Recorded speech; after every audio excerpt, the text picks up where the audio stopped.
This is the Vernee Mix 2, an Android 7 smartphone with a 6-inch IPS display. Stick around if you want to hear more about it. It's TechWiz time.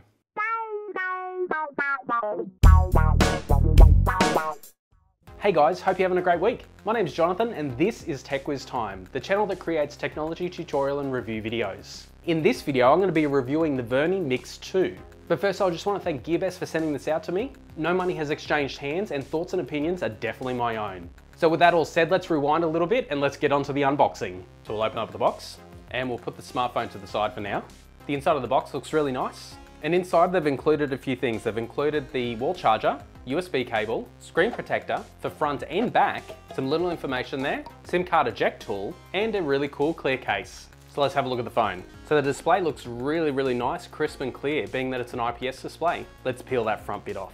And whilst we're at it, we've also got a back screen protector as well that goes through and labels where all the different ports are, including the fingerprint scanner. So I might leave that on just for a moment. First of all, let's talk specs. So this has got the Helio P25 CPU inside, which is an Octa Core 2.5 GHz CPU. The GPU is a Mali T880, and this particular model comes with 64 GB of storage as well as 6 GB of RAM. There's also a 4 GB model in the description below, as well as this 6 GB model. The other interesting thing with the RAM is that it's actually DDR4, which is a great addition. Most of the tech gadgets that I've reviewed in the past have been DDR3 memory, so this is a nice change. Also, we've got Bluetooth 4.0 on board, and Wi-Fi up to AC at 5 GHz, which is really nice. The operating system is Android 7.0, and this particular phone isn't rooted. The inbuilt battery is 4200 mAh, which with my testing works out at roughly about 7 hours of use. The front camera is 8 megapixels, whereas the rear camera is 13 megapixels. And like I mentioned before, it's also got a fingerprint scanner. The screen itself is 6 inches, which is an IPS panel, so really nice, crisp and clear colors. And the screen resolution is 2160 by 1080, so just a little bit bigger than 1080p. Okay, so with the specs out of the way, let's look at what ports it's got on board. So underneath you've got a micro USB port instead of the USB-C that we're seeing with more and more with modern phones. So a little bit disappointing there. Over on this side here, we've got the SIM slot as well as the micro SD card slot. So that tray just ejects and you can put both in there at the same time. Over on this side here, we've got the volume rocker buttons as well as the power button. And up top for you headphone fans, we've got the 3.5mm jack. So they managed to squeeze it into this one. So with the specs and the ports out of the way, let's have a look at some benchmarks. So having a look at the app A1SD Bench, we can see here that the internal read speed is 121 megabytes per second and the write speed is at 200 megabytes per second. Very nice indeed. So when we have a look at the SD card slot, we can see that we get a read rate of 56 megabytes per second and a write rate of 72 megabytes per second. Next up we have the RAM, and that reads at 4,544 megabytes per second. So some pretty decent specs there. On to testing the Wi-Fi, we use the app speed test here and we get 109 megabits per second download rate and an upload rate of 70 megabits per second. So it's definitely taking advantage of the AC and the 5 GHz channel. Next up we've got some Antutu results. Now Antutu tests out the 3D capabilities, the CPU, the RAM and the user interface to see how it all performs. And in this case the overall score is 65,699. We get a 3D score of 11,605,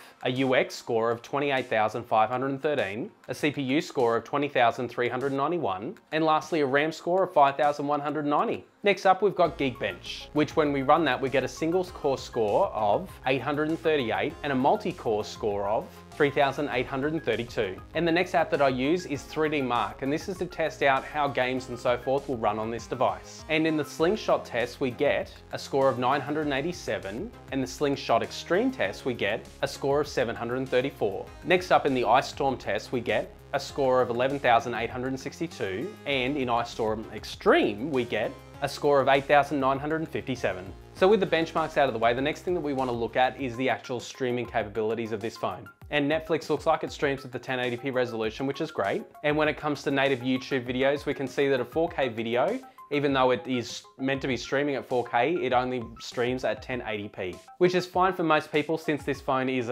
basically a 1080p phone anyway. Next up, with all my tech gadgets, I like to test out the streaming capabilities of 4K footage. Now in this case, I've done it both on the SD card as well as via the Wi-Fi network, which both have enough speed there to be able to transfer. And when we go into Kodi and try and stream Big Buck Bunny at the 30 frames per second 4K resolution, unfortunately it starts out okay, but then it just stops and starts really lagging. So unfortunately, That's something that you won't be able to do with this device. And the 60 frame per second Big Buck Bunny file just didn't want to play anyway. Next up, I do the jellyfish test at different bit rates, and the 55 megabit per second bit rate does play fine and looks like it does achieve almost the 30 frames per second, but any of the other jellyfish files, and unfortunately it doesn't want to play at all. So playing back 4K media on this device is probably not something that you're going to be able to achieve, with most files anyway.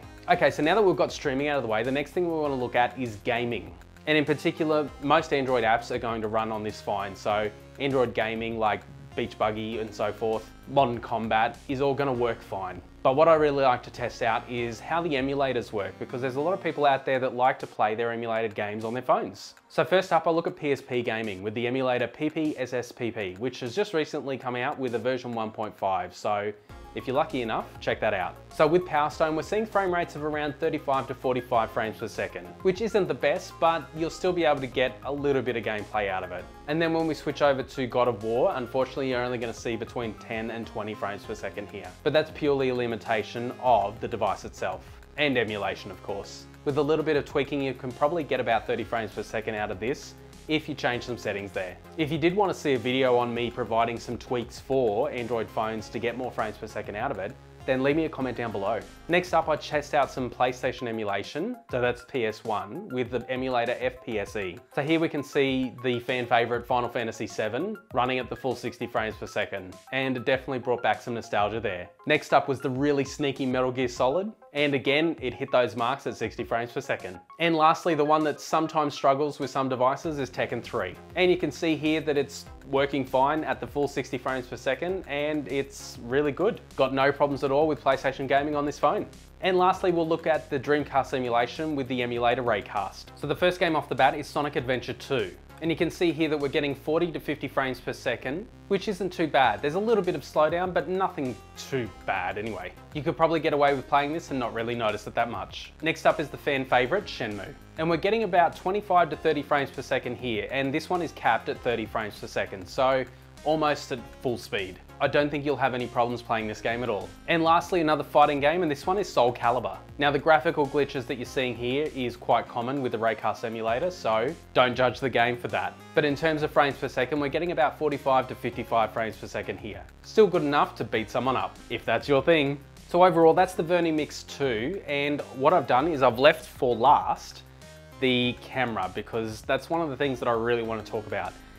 Unfortunately, the camera positioning with this phone is not in the best position at all. When you're holding the camera, your palm could actually go over the camera lens itself because it's positioned down the bottom. So this is a major downfall in my opinion. And from what I've researched, you can actually find this in the Xiaomi Mix 2 as well. So it looks like what they've done is they've used the same design of the case, but just changed the internals. The Xiaomi Mix 2 is more powerful, obviously. So when it comes to the downsides of this phone in particular, I've got to say the camera front facing is one of the major downsides. One, it just doesn't look good, and two, there's more than likely a chance that you're going to cover the lens. The other thing that I'm not a real fan of is the fact that this has a micro USB port down the bottom instead of a USB Type-C. Now most modern phones and gadgets are all going to USB Type-C at the moment, so I don't see why this one couldn't have as well. So with those couple of downsides out of the way, do I think it's worth it? Well, for a $199 smartphone with a 6-inch IPS display, 6GB RAM and a 64GB storage inbuilt, it's not bad. Just don't buy it if you're looking at that front-facing camera. And like I mentioned, this is a $199 smartphone. You do have the cheaper one, which is 4GB of RAM. That one comes in at about $165. So links for both of these will be down in the description below, but also, if I do find any coupon codes, I'll put them down there as well. So what did you think of this phone in particular? Is there something you'd like me to cover? Then leave me a comment down below. Is there something or some sort of test that you want me to use in the future to get more out of these tech gadgets, to give you a better idea of whether or not they're the right one for you? Then also leave me a comment down below to let me know.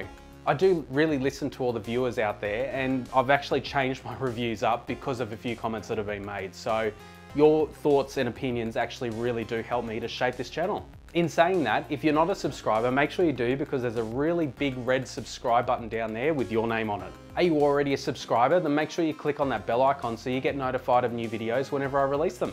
If you know anyone out there that's looking for a new phone, in particular an Android phone, then share this video with them and also give it a big like. And as always, imagine, learn, create.